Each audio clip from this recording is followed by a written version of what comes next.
Preste atenção nessas 6 informações muito importantes sobre a vida após a morte, que poucas pessoas conhecem, mas que são fundamentais para a vivência da nossa fé. Então preste atenção, assista até o final, para você entender corretamente o que é que eu vou explicar e para você conhecer qual é o ensinamento da Igreja Católica a esse respeito. E a primeira coisa que eu faço questão de reforçar que este é o ensinamento da Igreja Católica. E por que é que eu faço questão de dizer isso? Porque sempre que eu posto alguma coisa a respeito da vida após a morte, algumas pessoas me perguntam: ah, Flávio, mas como você sabe disso? Você nunca morreu? Claro, meu irmão, eu nunca morri. Mas eu sei disso porque este é o ensinamento da Igreja Católica. Assim como, por exemplo, eu nunca vi Deus, mas eu sei que ele existe porque a Igreja me ensina. Eu sei que a Eucaristia é a presença real e completa de nosso Senhor Jesus Cristo, porque a Igreja me ensina. Eu sei que a Bíblia contém a palavra de Deus, porque a Igreja me ensina, etc, etc. Todos esses são os ensinamentos da Igreja que recebeu de Deus o depósito da fé. Então, eu, como fiel católico, você, como fiel católico, confiamos, acreditamos e nos submetemos àquilo que ensina a Igreja Católica. E a primeira coisa a respeito da vida após a morte é que a partir da morte nós nos lembraremos de tudo. Não sofreremos uma espécie de reset. Nossa memória não será resetada, deletada, apagada, nada disso. Nós nos lembraremos. Tem gente que pensa erroneamente que pelo evento da morte do corpo, a gente acorda. Quem sou eu? Onde estou? O que aconteceu? Não é nada disso. Esse é o magistério da Igreja, mas magistério do Papa Leão V, que nos ensina, a partir da morte do corpo, permanece a alma dotada de consciência e vontade. Este é o ensinamento da Igreja. Então a nossa consciência é mantida, as nossas lembranças são mantidas. E para além daquilo que ensina o magistério da Igreja, essa é uma questão de lógica. Porque vamos lá, nós somos cidadãos do céu. Deus nos criou para morarmos com Ele na glória eterna, no reino de Cristo. E por que então que nós somos criados neste mundo que passa, nesse chiqueiro, neste vale de lágrimas, neste mundo de sofrimento? Por que é que nós somos criados aqui se nós somos cidadãos do céu? Nós fomos criados na terra para que, na terra, conhecendo parcialmente a Deus, através da revelação que Ele nos dá, possamos desenvolver o nosso amor por Ele, renunciando às outras coisas, colocando Deus em primeiro lugar, e a partir desta escolha livre, possamos herdar a glória no céu. Mas aí como é que eu conheço Deus? Deus materialmente se apresenta diante de mim e diz: oi, tudo bem? Eu sou Deus. É assim que Ele faz? Não. Eu conheço Deus a partir das experiências, dos fatos e das pessoas. Eu comecei a conhecer Deus primeiro pelo ensinamento dos meus pais, pelo padre da minha paróquia, pelo catequista lá da minha catequese paroquial, pelos vídeos, pelas palestras, pelo grupo de oração, pelos encontros, pela minha família, quantos meus filhos me ensinam a respeito de Deus, etc, etc. Então, se a partir da minha morte eu me esquecesse dessas pessoas, eu me esquecesse dessas coisas, naturalmente, consequentemente, eu também me esqueceria de Deus. Então, no céu nós nos reconheceremos. No céu nós nos lembraremos de tudo. Os meus pais já morreram. Quando eu morrer e for para a glória, eu encontrar com a minha mãe, eu me encontrar com meu pai, eu os reconhecerei. Não teremos mais este vínculo como aqui na terra. Pai, mãe, filho, irmão, tio, tia. No céu nós seremos todos filhos de Deus. Mas nos lembraremos. E nos lembraremos sem dor. Nos lembraremos sem remorso. Nos lembraremos sem tristeza. Porque no céu não tem pecado. No céu a caridade é perfeita. No céu a ciência é divina. O conhecimento íntimo é perfeito. No céu só há justiça, só há alegria. Mas, como eu disse, no céu, a partir da nossa morte, nos lembraremos de tudo. E isso vale para o céu, para nós que seremos, em nome de Jesus, salvos pela graça de Deus, mas também para os condenados. Quem for para o inferno se lembrará dos seus erros eternamente. Será castigado pelo remorso daquilo que poderia ter feito diferente, mas não fez, por escolhas livres, por escolhas pessoais. também os condenados se lembrarão de tudo. Então essa é a primeira verdade, esse é o primeiro dos 6 fatos a respeito da vida após a morte. Segundo fato muito importante que poucas pessoas conhecem a respeito da vida após a morte é aquilo que está em Hebreus, capítulo 9, versículo 27. Hebreus, capítulo 9, versículo 27 diz assim: está determinado que os homens morram uma só vez e logo em seguida vem o juízo. Está determinado que os homens morram uma só vez e logo em seguida vem o juízo. Hebreus capítulo 9, versículo 27. E aqui já cai por terra a teoria herética do espiritismo, da reencarnação, etc, etc. Isso não é cristão. Um cristão jamais pode ser espírita. E cai por terra também aquela ideia errônea, também herética, de que as pessoas que morrem ficam dormindo, como muitos dos nossos irmãos protestantes acreditam. Essa não é a verdade, como eu acabei de ler com você, o que está na Bíblia. Logo em seguida da morte vem o juízo, e nesse juízo imediatamente fica determinado céu, inferno ou purgatório, sendo que céu e inferno são definitivos, tanto quem vai para o céu quanto quem vai para o inferno de lá nunca sairá, e purgatório é uma situação transitória. E aí vem a terceira verdade a respeito da vida após a morte. Para que serve o purgatório? Quem está no purgatório corre o risco de ir para o inferno? Como que é? Serão ainda julgados? O que acontece?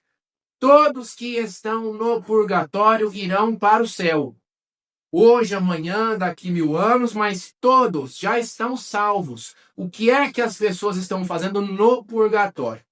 Todo pecado que nós cometemos tem 2 consequências: culpa e pena. A culpa é aquela que condena ao inferno. Fica perdoada pelo nosso arrependimento sincero, pelo firme propósito de não pecar novamente e pelo sacramento da confissão. Esta é a forma ordinária para o perdão dos pecados. Mas mesmo que a culpa dos meus pecados seja perdoada, fica a pena, as consequências temporais dos meus pecados. Dá um exemplo para você entender. Se eu estou discutindo com você e no calor do momento eu te dou um soco no nariz e quebro o seu nariz, aquilo tem uma consequência. Imediatamente após eu me arrependo, peço perdão, você pessoa boa que é, me perdoa, mas apesar do perdão, da nossa reconciliação, o seu nariz ainda está quebrado, você ainda está ferido, e eu tenho o dever moral de reparar aquele mal que eu fiz, seja levando você ao hospital, comprando os medicamentos que você precisa, etc, etc. A mesma coisa. Jesus Cristo, nosso Senhor, já pagou todos os nossos pecados na cruz. Então, quando eu me arrependo e recorro à misericórdia de Deus, eu sou perdoado independentemente do que eu faça. Mas fica ainda a consequência temporal. Eu tenho, apesar da reconciliação que Jesus realizou com Deus em meu nome, em meu favor, eu tenho o dever moral de reparar o mal que eu fiz. A consequência temporal. Então, nessa vida, através das indulgências, indulgência plenária, indulgência parcial, das orações, das penitências, das boas obras, etc, etc, eu vou reparando essa pena temporal, mas se não conseguir, eu tenho que ir ao purgatório, sofrer e completar o que falta o pagamento dessa dívida, mas imediatamente, assim que ela terminar, todas as pessoas que estão no purgatório irão para o céu. Então, o purgatório não é um meio termo. Quem é mau vai para o inferno, quem é santo vai para o céu. Quem é mais ou menos vai para o purgatório. Nada disso. Quem é mais ou menos vai para o inferno, como está em Apocalipse 3,16. Apocalipse 3,16. Oxalá fosses quente ou frio, mas como é morno, mais ou menos, vou vomitar-te, diz o Senhor. Então, quem é morno, quem é mais ou menos, Deus vomita. Quem é morno, quem é mais ou menos, vai para o inferno. Quem é aquele amigo de Deus, que busca a Deus, que morre longe do pecado, mas ainda não pagou todas as penas temporais, vai para o purgatório e assim que terminar de pagar essa pena, imediatamente irá para o céu. Quarta verdade a respeito da vida após a morte. Do inferno ninguém sairá jamais.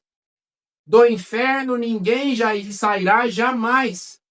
E parece algo assim até absurdo. Claro demais, catequese básica, Mas você não faz ideia, meu irmão e minha irmã, de quantas pessoas acreditam, não, Deus é misericordioso, e aí entra Satanás para enganar essas pessoas. Não, Deus é misericordioso, onde já se viu, mesmo após a morte, mesmo para aquelas pessoas que estiverem no inferno, Deus dará um jeito, Deus terá paciência, Deus dará mais uma chance. Nada disso. Todas as chances que Deus nos dá nessa vida, no tempo presente, no tempo da escolha. Porque a partir da morte, nós não teremos mais essa capacidade, esse poder de fazer escolhas. Nesta vida, nós temos um poder que na outra vida nós não teremos. O poder inimaginável de fazer escolhas que devem ser feitas corretamente nesta vida. E Deus é infinito em misericórdia. Deus nos dá todas as chances. Eu posso dizer por experiência própria. Quanta coisa errada eu já fiz na minha vida. Quanto eu já levei uma vida de pecado, afastado de Deus, e apesar disso, Deus me deu uma nova chance, como te dá uma nova chance para mudar de vida, para sair do pecado hoje, agora. Tudo pode ser deixado para depois, menos a nossa salvação, porque a partir da morte, quem morreu no pecado, imediatamente após a morte vem o juízo, Hebreus 9:27, foi condenado ao inferno. Seus parentes podem celebrar 1000 missas, fazer todas as promessas, todas as penitências. Quem está no inferno de lá nunca sairá. A condenação eterna, a vergonha é eterna. Por isso que nós precisamos mudar de vida e precisamos mudar de vida agora. Não caia nas armadilhas de Satanás. Todas as chances que Deus nos dá, Ele nos dá aqui. Deus é infinito em misericórdia, mas espera a nossa resposta nessa vida enquanto nós podemos ter esse poder de fazer escolhas. A partir da morte, esse poder, essa capacidade não haverá mais. Depois da morte, céu, inferno ou purgatório, é isso que fica determinado para nós. Quinta informação a respeito da vida após a morte. O que é a ressurreição da carne e o que é o julgamento final. Está mais ou menos atrelado uma coisa à outra. Porque sempre que eu prego, inclusive, não a minha opinião, mas o que está na Bíblia, como eu acabei de ler, Hebreus 9:27, logo em seguida após a morte, vem o juízo. Muitas pessoas perguntam, nossa, mas então por que nós professamos no credo? Porque no credo nós rezamos que nosso Senhor Jesus Cristo ressuscitou, subiu aos céus, está sentado à direita de Deus Pai Todo-Poderoso, donde há de vir a julgar os vivos e os mortos. Então, se ele há de vir no futuro a julgar os vivos e os mortos, como é que pode haver o julgamento imediato assim que a pessoa morre? Porque existem 2 julgamentos. O julgamento pessoal, individual, imediato, e o julgamento final. Então, esse julgamento que nós professamos no credo é o julgamento final, quando aí sim acontecerá a ressurreição da carne, para que nós recebamos na carne a recompensa, boa ou ruim, por aquilo que tivermos feito nessa vida, pelas escolhas que tivermos feito. Então, vamos lá, trocando em miúdos para você entender. A pessoa morreu, eu morri hoje. Eu terei um corpo glorioso hoje? Não. Permanece a minha alma, dotada de consciência e vontade. Tem o julgamento pessoal logo após a morte, aquela conversa diante de Jesus, nosso Senhor, onde não há mentira, onde não há enganação, só há verdade, e Jesus conhece, um justo juiz, conhece o meu coração. Serei julgado e irei para o céu, em alma. Então, os santos estão no céu em alma, por enquanto, com exceção apenas de Jesus e da Virgem Maria, que já ressuscitaram na carne. Mas São Padre Pio, São Francisco, Santo Antônio, Santa Teresinha, etc., etc., e todos os nossos familiares, nossos amigos que já faleceram, que estão no céu em alma. Eles não têm corpo. Tiveram um julgamento pessoal, mas por ocasião do retorno glorioso de Jesus, da sua segunda vinda, aí sim acontecerá a ressurreição da carne, tanto para os que estão no céu, quanto para os que estão no inferno. e também para as pessoas que, por ocasião da vinda de Jesus, estiverem na terra, como nos fala as Sagradas Escrituras. Como num abrir e fechar de olhos, as pessoas serão ressuscitadas, mesmo as que estiverem aqui, e receberão este corpo glorioso, para receber na carne o pagamento, a recompensa, por aquilo de bom e de ruim que tiverem feito nesta vida. E note bem, quem está no inferno, quem está no céu, não mudará a decisão, não mudará o julgamento. Ah, nossa, quando a pessoa morreu, ela foi condenada ao inferno. Por ocasião da segunda vida de Jesus, houve ali uma reavaliação e ela foi para o céu. Está no inferno, está no inferno. E a mesma coisa para quem está no céu. Nossa, a gente descobriu uma coisa aqui. Não é assim, né? Deus conhece todas as coisas. Então, se a pessoa está no céu, ela está no céu. O segundo julgamento não é para isso. O julgamento final não é para isso. Para quem estiver na terra, sim, num abrir e fechar de olhos, ressuscitará e já receberá essa determinação, céu e inferno. Todos que estiverem no purgatório por ocasião da segunda vinda de Jesus sairão de lá. O purgatório será extinto. Também ressuscitarão na carne e irão para a glória do céu. E receberemos na carne, no corpo. E claro, corpo e alma, porque o ser humano é um só, com duas realidades, a realidade material e a realidade espiritual. Mas no ser humano receberá esta recompensa gloriosa ou este castigo eterno por aquilo que tiver feito. Inclusive pelas consequências dos seus atos, mesmo depois da morte.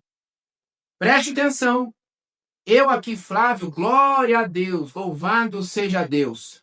Tenho a alegria de gravar estes vídeos para vocês com muito carinho. E aí suponhamos que eu morra hoje. Os meus vídeos serão deletados? Não. Estarão aí na internet. Amanhã, semana que vem, o ano que vem, continuarão catequizando, continuarão levando as pessoas para Deus. E isso frutificará em resultado positivo para a minha maior glória no céu. Então eu morro hoje, vou para o céu em alma. Os meus vídeos continuam aí, os meus cursos, as palestras que eu dei, a semente que foi lançada nos corações, o exemplo que eu dei, continuará frutificando, continuará frutificando. E por ocasião da segunda vinda de Jesus, tudo isso resultará em glória. Glória eterna para mim. Quando eu ressuscitar na carne, receberei na glória eterna por tudo isso que eu tiver feito. E a mesma coisa em relação às obras más. Você pega aí quantos? Pessoas diabólicas, pessoas terríveis, com obras que são canal de desgraça, que são canal de queda. Quantos cantores cantando músicas que levam as pessoas a práticas imorais, a uso de drogas, etc, etc, que levam pessoas ao pecado. Quantos atores de filmes que levam pessoas ao pecado. Quantos criminosos que ensinaram outras pessoas a vida de crime, que ensinaram as outras pessoas, que foi passando para frente, essas pessoas já morreram, já estão no inferno, as que estão no inferno, porque nós não sabemos quem é que está no inferno ou não, ninguém sabe. Mas aqueles que estão no inferno e continuam com essas obras, produzindo frutos maus, o castigo no inferno por ocasião da segunda vinda de Jesus e da ressurreição da carne será um castigo ainda mais terrível. Porque preste atenção, tanto a glória no céu não é igual para todos. Quanto mais eu crescer em caridade, maior será a minha glória, maior será a minha recompensa no céu. E a mesma coisa também para quem for condenado. Quanto pior for a vida de uma pessoa, mais ela será castigada no inferno eternamente. Então é isso que é a ressurreição da carne. Nós todos receberemos este corpo material, não um corpo fraco como esse, que se fere, que sai sangue, que fica com fome, que fica cansado, que fica com sono, nada disso. Será um corpo glorioso à semelhança do corpo de Cristo, que aparece para nós nos evangelhos após a ressurreição de Jesus. Essa é a quinta verdade, o quinto fato da vida após a morte. E o sexto fato também a respeito da vida após a morte. O céu, que nós iremos para lá em nome de Jesus. E também o inferno, para aqueles condenados. É um lugar ou é um estado de espírito? As duas coisas. O céu é um estado de espírito, porque eu estou na comunhão perfeita de Deus. O inferno é um estado de espírito, porque é a ausência total de Deus. A solidão total, o desespero total é o inferno. Enquanto o céu é a alegria perfeita, a glória eterna, a presença de Deus, o amor perfeito, é este estado de espírito. Mas é também um lugar, porque nós teremos um corpo material, tanto os salvos quanto os condenados, todos teremos um corpo material, repito, não como este fraco, mas um corpo glorioso. Então é preciso que haja um lugar. Aliás, nosso Senhor Jesus Cristo, que já ressuscitou na carne em primeiro lugar, e também a Virgem Maria, que já ressuscitou na carne, está no céu em corpo e alma. É isso que nós acreditamos pelo dogma da Assunção ao céu da Virgem Maria. Os dois já estão lá neste lugar, materialmente. Não é um lugar, obviamente, que eu possa pegar um ônibus, pegar um avião, pegar um foguete e ir para o céu de foguete. Vou para o céu de avião. Não é esse tipo de lugar. Mas é um lugar onde estão já os corpos de nosso Senhor Jesus Cristo, da Virgem Maria, e também os nossos corpos estarão lá, a partir da ressurreição da carne. Não agora. Agora, os santos estão no céu em alma. Mas a partir da ressurreição da carne, da segunda vinda de Jesus, teremos esse corpo glorioso. Estaremos na glória no céu. E também as pessoas condenadas terão esse corpo manchado de pecado para sofrerem eternamente nos tormentos terríveis do inferno e de lá nunca sairão. Chegamos ao final do nosso vídeo dos 6 fatos a respeito da vida após a morte. Conta para mim nos comentários, por favor, o que é que você mais gostou de aprender. Você aprendeu alguma coisa? O que é que te chamou mais atenção desses 6 fatos importantíssimos? Como eu disse, poucas pessoas conhecem. Conta para mim aqui, conta para mim para eu saber, inclusive, se você entendeu. Você conseguiu entender o que é que eu expliquei aqui? Conta para mim nos comentários, por favor. Vou ficar aqui esperando ansioso a sua mensagem. E, por favor, deixe o seu like, o seu joinha e compartilhe este vídeo. Essas são as dúvidas de muitas pessoas e, pior, muitas pessoas aprendem errado, porque são ensinadas errado, ou porque formulam hipóteses erradas. Vem o espiritismo, o sincretismo religioso, outras religiões, etc, etc, os protestantes, e às vezes enfiam um bando de minhoca na cabeça das pessoas, e nós precisamos esclarecer os nossos irmãos. Então, por favor, deixe seu like, seu joinha e compartilhe este vídeo nos grupos de WhatsApp, Facebook, Instagram. Compartilhe este vídeo para que ele chegue a muitas pessoas e assim nós catequizemos nossos irmãos. Conto com você. Muito obrigado. Beijão e até a próxima. Fique com Deus.